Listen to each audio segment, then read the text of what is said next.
আহলান সাহলান মাহে রমাদান। ইসলামী ব্যাংক বাংলাদেশ পিএলসি তিলোস শিববাটি এজেন্ট আউটলেটের পক্ষ থেকে সবাইকে রমজানুল মোবারক। রমজান মাস রহমত, মাগফিরাত ও নাজাত প্রাপ্তির মাস। একদিকে যেমন রমজান মাস আত্মশুদ্ধি ও তাসাউফের মাস, অপরদিকে অসাধু চক্র সক্রিয় হয়ে ওঠে এই মাসে। যেহেতু এই মাসে প্রচুর অর্থনৈতিক লেনদেন হয়, এই সুযোগে অসাধু চক্র নতুন নতুন জাল নোট বাজারে প্রচুর পরিমাণে ছেড়ে থাকে। জাল টাকা ব্যবহার, পরিবহন বা সংরক্ষণ বাংলাদেশে আইনে শাস্তিযোগ্য অপরাধ। এ বিষয়ে আর্থিক প্রতিষ্ঠান বিভাগের কর্মকর্তা বলেছেন, বর্তমান দণ্ডবিধি 1860 এর 489 ক ও ঘ ধারা এবং বিশেষ ক্ষমতা আইন 1974 এর 25 ক ধারা অনুযায়ী জাল নোট সংক্রান্ত অপরাধ বিচারযোগ্য অপরাধ। জাল মুদ্রা প্রতিরোধ সংক্রান্ত আইন 2023 সালে নতুন একটি আইন খসড়া করা হয়েছে। খসড়া আইনে বলা হয়েছে, জাল টাকা সংক্রান্ত অপরাধের সর্বোচ্চ শাস্তি হচ্ছে যাবজ্জীবন কারাদণ্ড। একই সঙ্গে এ ধরনের অপরাধ সংগঠনের মাধ্যমে অর্জিত সম্পদের দ্বিগুণ বা 1 কোটি টাকা পর্যন্ত, এর মধ্যে যেটি বেশি হবে সেই পরিমাণ টাকা জরিমানা করা হবে। এই সম্পর্কিত গুজব ছড়ালে সর্বোচ্চ 10 বছর পর্যন্ত কারাদণ্ড ও 10 লক্ষ টাকা অর্থদণ্ড অথবা উভয় দণ্ডে দণ্ডিত হওয়ার বিধান রয়েছে। আসুন আমরা দেখার চেষ্টা করি কিভাবে ফেক নোট বা জাল নোট চেনা যায়। প্রথমেই আপনাকে যেটা দেখতে হবে সেটা হচ্ছে কালার। দুইটা টাকার মধ্যে কালারের বিস্তর পার্থক্য রয়েছে। 1000 টাকার চেয়ে বেশি জাল আসে। তো এই যে প্রাথমিক দেখা যেটা, সেটা কালার দেখেই চিনতে হবে।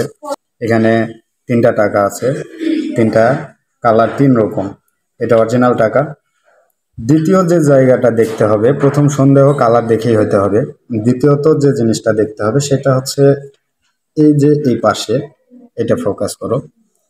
এইটাতে অরিজিনাল নোটে হালকা হাতে টাচ হবে, আর এগুলো ফেক নোটে এখানে খড়খড় করবে, একদম বেশি হবে, আর না হলে কোনো টাচই হবে না। তৃতীয়ত যে জিনিসটা দেখতে হবে সেটা হচ্ছে অরিজিনাল নোটের এই জায়গাতে 1000 টাকার মধ্যে এই কালারটা চেঞ্জ হয়। এই কালারটা চেঞ্জ হয়, এগুলো নিয়ে কালার চেঞ্জ হবে না। জাল নোটের গুরুত্বপূর্ণ আরেকটা বিষয় হচ্ছে 1000 টাকার জাল নোটের এই জায়গাটাকে ফোকাস করো, এর ভিতরে দাগ দাগ আছে। এই যে ফুলটা, এই ফুলের মধ্যে দাগ দাগ আছে, কিন্তু ফেক নোটগুলো এত সূক্ষ্ম দাগ দিতে পারে না। এর ভিতরে এক কালার, সবুজ কালার হয়ে গেছে, এর ভিতর কিন্তু দাগ বোঝা যায় না। আরেকটা জিনিস দেখার আছে, সেটা হচ্ছে এই যে এই টাকাগুলোর ভিতরে, এই যে এটা অরিজিনাল নোট, এই অরিজিনাল নোটে কিন্তু এই যে ভিতরে ফাঁকা আছে। এই জাল নোটগুলো কিন্তু ভিতরে ফাঁকা দিতে পারে নাই। হচ্ছে অরিজিনাল নোটের ভিতরে এই যে এই দাগগুলো রয়েছে, এই দাগগুলো একদম স্পষ্ট ভিতরে সাদা সাদা দেখা যায়। ফেক নোটগুলো ম্যাক্সিমামই এই ভিতরে সাদা দাগগুলো দেখা যায় না, এক কালারের মতো হয়ে যায়। এই মুহূর্তে আমি দাঁড়িয়ে রয়েছি Islami Bank Bangladesh PLC Shibbati agent আউটলেটের ক্যাশ কাউন্টারের সামনে। এখানে যে ম্যানি কাউন্টারটি রয়েছে, এই ম্যানি কাউন্টারটি একই সঙ্গে টাকা গুনতে সক্ষম এবং ফেক নোট বা জাল নোট ডিটেক্ট করতে সক্ষম।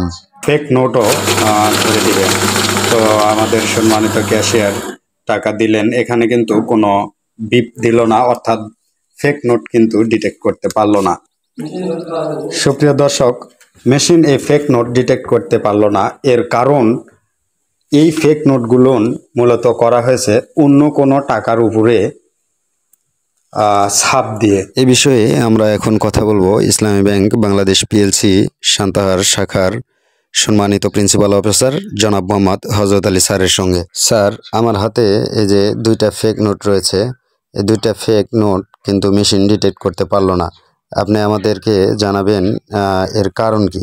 কারণ হলো যে যখন এই টাকাটা অরিজিনাল টাকার থেকে ছাপানো হয়, তখন এই মেশিনটা এই টাকা ধরতে বা শনাক্ত করতে পারে না।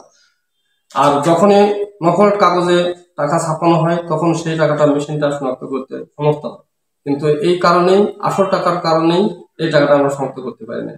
এই জন্য এই মেশিনে এই টাকাটা যাচাই করতে বা বাছাই করতে পারে না, ধরতে পারে না। অসংখ্য ধন্যবাদ সম্মানিত স্যারকে। স্যার যেটা বলার চেষ্টা করলেন যে নোট, ছোট কোনো নোট, অরিজিনাল নোট 100 টাকা বা 50 টাকার কোনো অরিজিনাল নোটের উপরে 1000 টাকার ছাপ দেওয়া হয়েছে, বিষয়টা এটাই তো স্যার?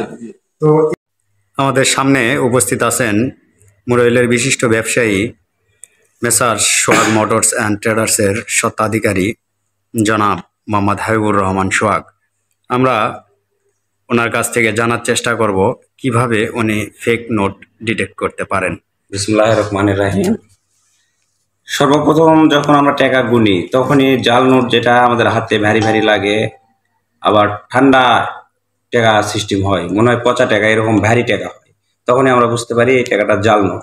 আর অনেকে নতুন অবস্থায় হয়তো বা গুনতে লাগছে সেরকম টাইমে বুঝতে পারবে না, তখন তারা যদি খেয়াল করে খোদাই করা এরকম টাকা, অরিজিনাল যেটা খোদাই করা থাকবে আর যেটা জাল সেটা মনে হয় ভাসানোর মতো থাকবে, ঠেলা মারলে উঠে চলে যাচ্ছে, এরকম স্পষ্ট বোঝা যাবে সেটা যেটা জাল। আর যেটা অরিজিনাল টাকাটা সেটা খোদাই করাই থাকবে, যতই লাড়ালাড়ি করুক ওটা ওঠার কোনো সম্ভাবনা থাকবে না।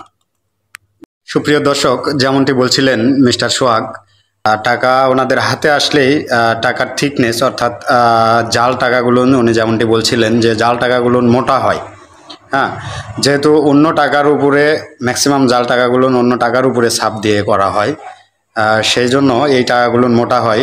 ওনারা প্রচুর পরিমাণে টাকা লেনদেন করার কারণে ওনারা টাকা গোনার সময় এই থিকনেস দেখেই বুঝতে পারেন। আদারওয়াইজ আরও যেটা বলছিলেন যে টাকার স্টিকারের যে বিষয়টা, এই স্টিকারের বিষয়টা বলছিলেন যে ফেক নোটের এই স্টিকারগুলো ভাষা ভাষা থাকে, এগুলো দেখলেই একটু স্পষ্টভাবে লক্ষ্য করলেই দেখা যায় যে এটা ফেক। আসুন আমরা সচেতন হই এবং রমজানের পবিত্রতা রক্ষা করে লেনদেন করি।